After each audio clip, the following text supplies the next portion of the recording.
pretty good. If there are any constants to Sony's PlayStation console, one of them has to be Everybody's Golf, also known as Hot Shots Golf.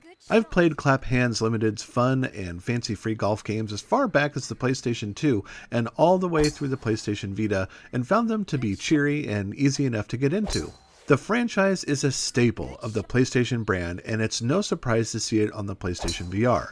And you know what? PlayStation 5 will probably have one too. I'd be worried if it didn't. Anyway, Everybody's Golf VR is built on a fond and familiar foundation and carries the same celebratory and upbeat attitude towards the sport. I tried real golfing once, and the experience was, well, embarrassing. It would take me 2 or 3 or even 4 tries to hit the damn ball, and my group of novices was stalked by a golf cart riding course monitor because we kept holding up other players. By the time we reached the last hole, my heart racing and shirt damp with sweat, I pledged to spare any future embarrassment and stick with video game golf. By virtue of their control mechanisms, golf video games are accessible to everyone. Hitting the ball involves coordinating button presses to control the power of the swing. More advanced games get trickier by shifting control over to the analog sticks to better simulate the process of swinging a golf club. Thanks to buttons, analog sticks, and a symphony of on-screen indicators and aiming tools, maintaining consistent accuracy with drives and putts was pretty easy to achieve. It's in a bunker.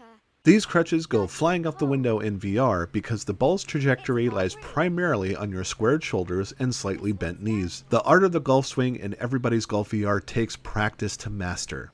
The lack of old-school quality-of-life features may be enjoyable to those kinds of players wanting the challenge of gaining one-to-one control over their golf swing. Others, kinda like me, will wish for a button to snap their virtual clubs in half in frustration. Great work. There are 2 control options available, either with the PlayStation Move Wand or the DualShock controller. I'd strongly advise against the controller because it's really awkward to use. I tried it out on a few holes and found the idea of swinging a controller with both hands to be unwieldy and unreliable. Besides, the Move Wand is so much more fun and easier to use.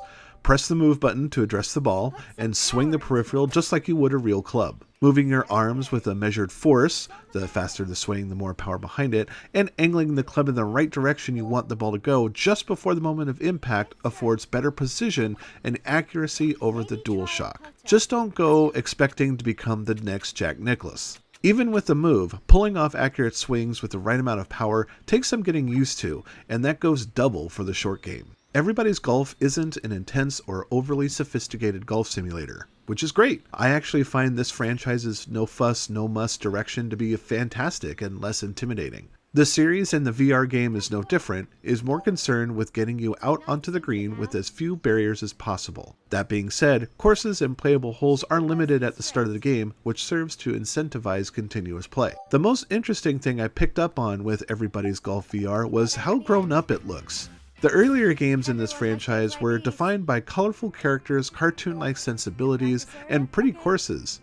And this edition ditches cartoon mascots for realistic-looking men and women and more down-to-earth recreations of their fanciful golf courses. A hostess serves as your guide to the world of Everybody's Golf VR and is quick to offer a polite bow, smile, and friendly attitude, all of which make for a distinctly Japanese vibe. Your caddy behaves the same way, only they have more opportunities to share their personality. There are multiple caddies to choose from, and all are happy to sing your praises, offer encouragement, and give advice based on various conditions at any given time. Playing golf is a quiet experience, as I suppose it should be, but there's no music outside of the ambient outdoor soundtrack, nor are there any spectators to clap for your victories. The caddy's presence on the green, then, is comforting, reassuring, and goes a long way to make this game feel less lonely.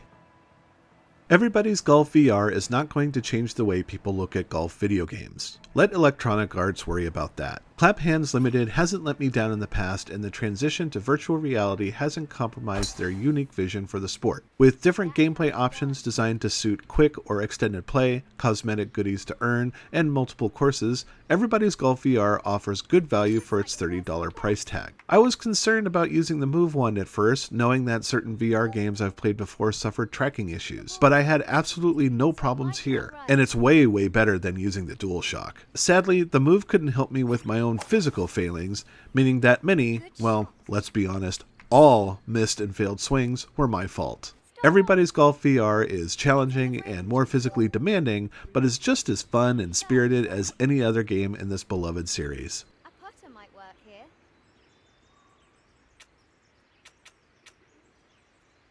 DarkStation gives Everybody's Golf VR for the PlayStation VR 4 out of 5 stars.